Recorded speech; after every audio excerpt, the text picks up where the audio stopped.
This video is going to look at presentation of combining multiple images. In this case, we have two images. This is for assignment 2 of week 3, where we're looking at three-point perspective.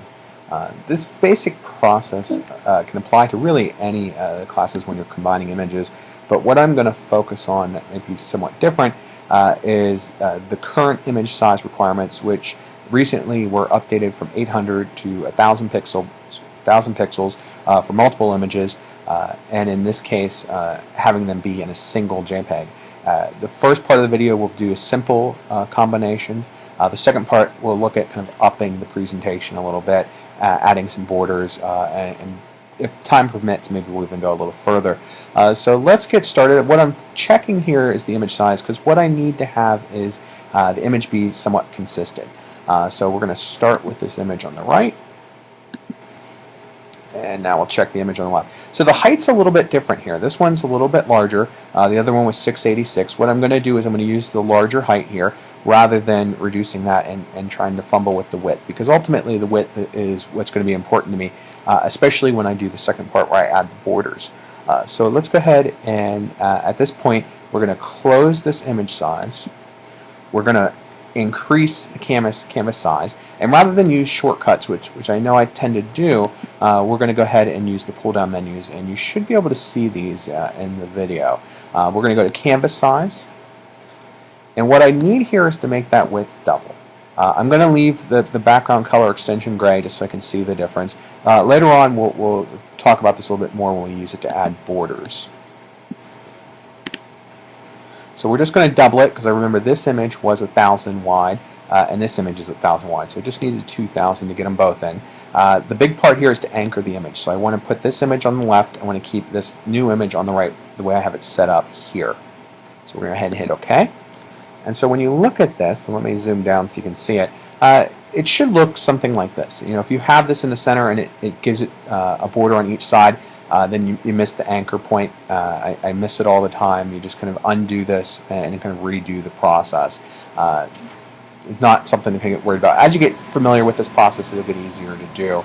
And then, you know, if we were thinking a little bit further, if we were going to do 4, we could just double the height as well, making sure that we were using the largest height. But to bring this image into this area, what we're going to do next is come to this image. I'm going to select all and not use my shortcuts, as I'm inclined to do. Edit, copy. We're going to come back over to this image. Got to make sure it's highlighted. If it's not highlighted, you're just going to paste it back here. I'm going to go to edit, and I'm going to paste it as soon as I check the layers, which I did not do. Make sure I didn't draw any lines accidentally. Nothing crazy is going on, so we're good there. So we can go ahead and paste now. And now I need to move it into position. At this point, I could turn the grid on, and I could use Snap, and I could use Smart Guides. I could use a lot of things to help with the alignment. I'm not going to get too concerned about that today, because really at this stage, it's just about bringing it in and then being able to use the file type that the school's assigned and getting the image size correct. And as you recall, right now the image size is at 200 pixels, or 2,000 pixels, excuse me there. We're going to fix that momentarily. We could be real kind of careful about the way it's aligned. I think this is fine for right now. I'm not going to worry about spacing these borders. Again, we just want to keep this simple, but these are things that you could keep in mind, you know, whether you want to keep this border and bottom border consistent in size as well. There's a lot you could kind of really take this up a notch. This is just the very basic. So now we've got our images combined. I'm going to actually go ahead and go to image size, and this is kind of what happens with your source file. Whether you scan it or you photograph work, your image size is usually larger. Same process here. We're going to make it the size we want. We're going to make sure our constrained proportions are on, so it'll change the height for us automatically. We don't have to fiddle with that and potentially kind of upset the proportions. So there's really nothing else you have to think about here. Just make sure that everything's checked, and you've got this set to 1,000, which is the size for combined images. We're going to hit OK. You can see it's kind of small on the height size. That's fine when you're combining images. It's really about keeping to that 1,000 that they want. Now we could have stacked them on top of each other. That would have been another option. Sometimes that works, depends on the side of your image. In this case, and especially for the video format, I like to have it longer because then we can see it better and it's going to work better when we do this next step. But at this point, if we saved it to a JPG file, you'd be good to go. There wouldn't really be anything else that needs to do. You could take out any extra elements that you had in the file name standard, get back down to the standard, and have both your images. And as you can see here, Joe has already labeled them. So we're good to go on that end. You have the images labeled. This assignment actually asks that they be labeled. But, you know, class like color theory where you're doing your color studies, and, you know, if you have your analogous, your triad, your whatever else you wanted to include, you could just label them on the file as well, either with text or by, in that case you couldn't really do it by hand, but in this case for drawing, you can. Let's go ahead and take this a step further and look at the idea of doing a border, just to kind of open up the presentation a little bit. So I'm going to undo everything that I had done before. You can do that under Edit if you're not familiar with the shortcut. At this point, what I want to do is add a 50 pixel border around all sides. And so the easiest way I find to start that is we go back to canvas size. We have 2000 to accommodate both images. And I want a border of 50. Now I don't want to try to space all of this at once. I like to break this up into smaller steps, make it easier. So what I want initially is just the 50 pixel border that's going to go in between the images, and you'll see why in a moment. So go ahead and zoom this out so you can see it a little bit better. I'm going to use a shortcut for paste because we've already covered that.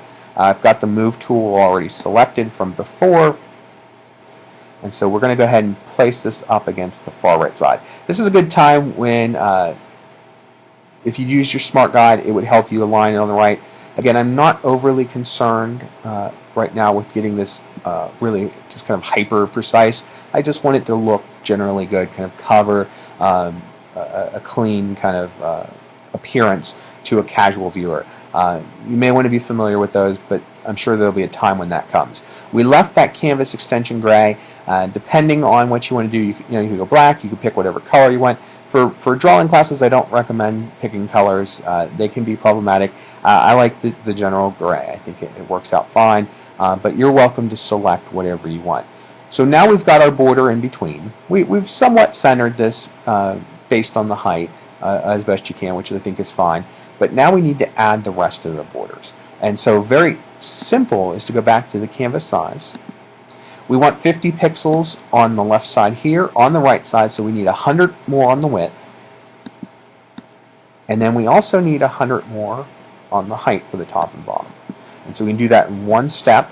We leave the anchor in the center because we want the border to go around it. We make sure to keep that canvas extension color the same so that it matches the border that's in between and then any other border like we have here.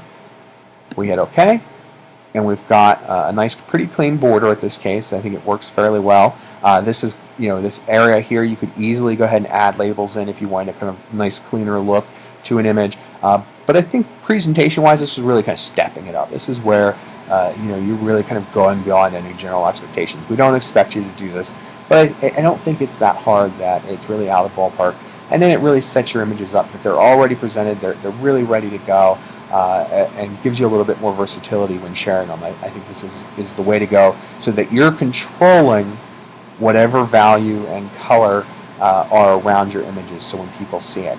For those who have taken color theory, you know that colors can impact each other. And so I think this is a nice way, especially even in a drawing situation, to give yourself some control. If your white of the paper's maybe gotten a little bit dark, you go with a darker background. It'll help it feel a little bit lighter, maybe even a thicker border. Don't get too crazy with it, but you can experiment with it. As you experience, it'll be easier to kind of figure this out based on what you've learned, especially if you've gone through the foundation department courses. But hopefully I'd like to see a lot of people take advantage and really take this step. I think presentation is it's a big part of how a viewer comes to your work. And if we take, this video now we're running at 9 minutes, you can, when you're doing this alone, I mean, it should just take a few minutes once you get into the hang of it. And I think visually it makes a significant difference in how the work appears and the care that the creator has taken and having the viewer's experience matter.